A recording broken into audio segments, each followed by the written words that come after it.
It's 6 o'clock on Wednesday, the 16th of October 2019. Good evening and thank you for tuning in to the English edition of Ora News. My name is Alexandra, bringing you the only daily update of the local Albanian news, translated into English. 2 weeks after passing the first phase of the vetting process, Besnik Muci was decreed by the President of the Republic as a member of the Constitutional Court. The decision was announced by the President of the Republic, who published the decree for the appointment of Muci as one of the Constitutional Court members, which has long been out of function with only one member. Immediately after the application deadline and in accordance with the provisions of the law on the governing bodies of the justice system, a list of all 22 applicants for these vacancies was published on the official website of the President of the Republic. President Meta argues that it was the malfunction of the Justice Appointment Council for the past 2 years. That is the reason no candidate lists were submitted previously. This is even though 19 months have passed since the publication and opening of the application process for this vacancy and also other vacancies announced by the President of the Republic. The deadline for applications was 8th of October 2019. Given the conditions the country is currently in, an emergency situation subjectively created due to the blockage and malfunction of the Council throughout 2017 to 2018. The President further argues that the Judicial Appointments Council has verified, evaluated and ranked the candidates for the vacant judge seat in the Constitutional Court, as announced by the President of the Republic. At the end of this process, it turns out that only 4 candidates out of the 22 applicants who have expressed interest meet the requirements to progress to the next stage. The 4 candidates set to progress are RTV Ora with 89 points, Elsa Tosca with 85 points, Besnik Muci with 82 points, and Regleta Panayoti with 80 points. It is not known how the new presidency institution will proceed with the majority, given that it is known that Besnik Muci has not yet passed the second round of vetting.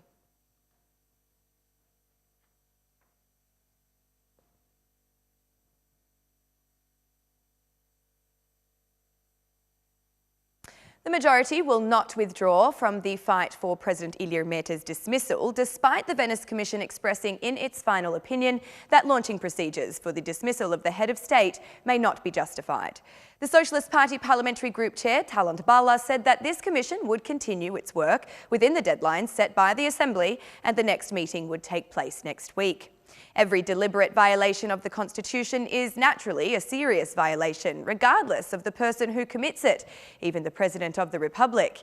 After receiving the final opinion, the Inquiry Commission should continue the work initiated and appointed by the Assembly, said Balla.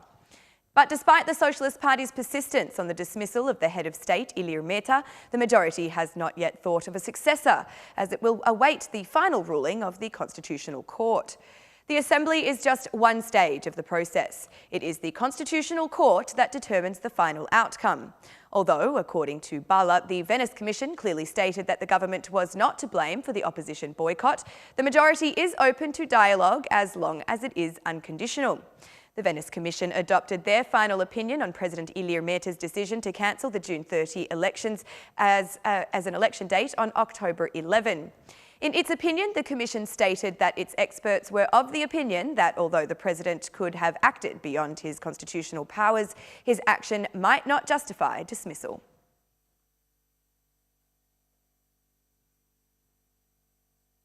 The European Union foreign ministers could not unanimously agree on the start of accession talks with Albania and North Macedonia. However, at the press conference after the meeting, both the Finnish Minister for European Affairs and the EU Enlargement Commissioner expressed their optimism that the green light would be given at the EU Leaders Summit in Brussels from October 17 to 18. We very much regret that the member states could not make a decision on the opening of accession negotiations with North Macedonia and Albania. This is not a moment of glory for Europe. It's the 3rd time in 16 months that we are discussing this important issue, said Hahn. Hahn added that an overwhelming majority of EU members supported the Commission's recommendation that talks begin, but that they could not yet reach the required unanimous decision. There are many reasons to remain optimistic. I hope so much that the European Union Council will make a positive decision on enlargement in relation to both countries, said the Finnish Foreign Minister. During today's discussions, it was proposed to divide decision-making for Albania and North Macedonia, but as stated at the press conference, this was opposed by the member states. So far, 25 European Union countries support the start of accession talks with the two Western Balkan countries, while France and another country, which the Finnish Minister for European Affairs declined to disclose, are opposed. Leaders must show strategic responsibility and keep the promise made to both countries, Commissioner Hahn said. He added that both Albania and North Macedonia have implemented extremely difficult reforms. Now the ball is in the court of the European Union leaders, with intense talks expected between France and Germany. Ahead of a summit of leaders in Brussels later this week, French-German talks have already begun. Referring to the Commissioner Hahn's words, there is still room for hope for both countries.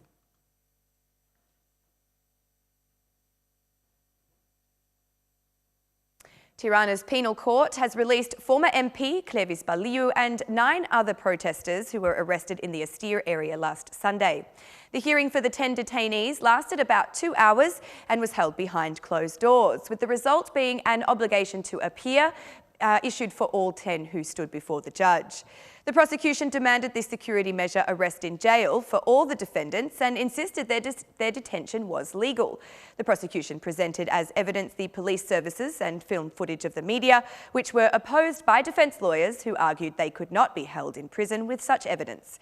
At the conclusion of the court hearing, former DP MP Flamur Noka said protests by residents supported by the opposition will continue. No matter how much Edi Rama and his gang try to subjugate the inhabitants of the new ring, it will be impossible. Today, they have the most just cause that a citizen can have in a democracy. The protest will continue. It's a legitimate protest. The fact that they have tried to accuse them of blocking the road, well, this is the responsibility of the police to manage, and they should have taken action, said Flamur Noka.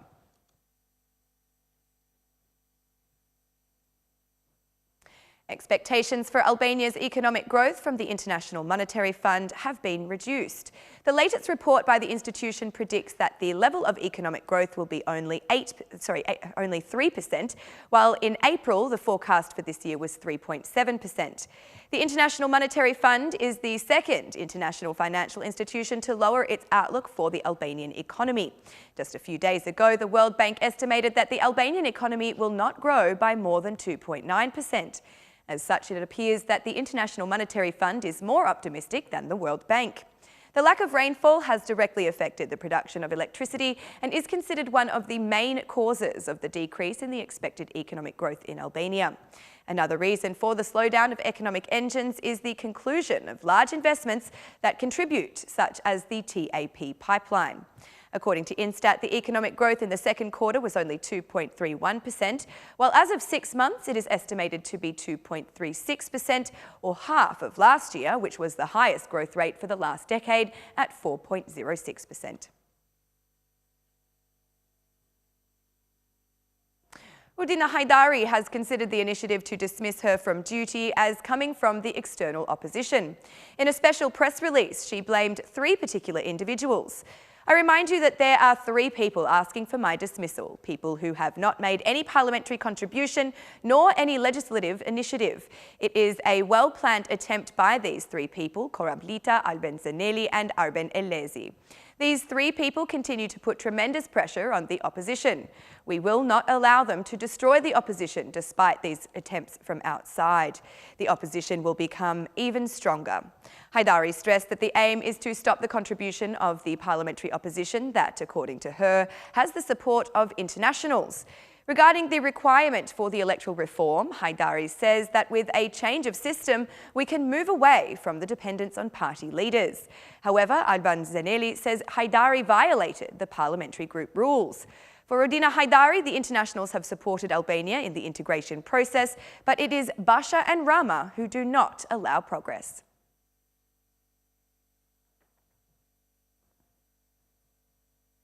And that's the news across the country today. Thank you for watching our English edition this evening, and be sure to join us again every Monday to Saturday at 6 p.m. for the latest news from Albania. Once again, on behalf of Ora News, thank you and good night.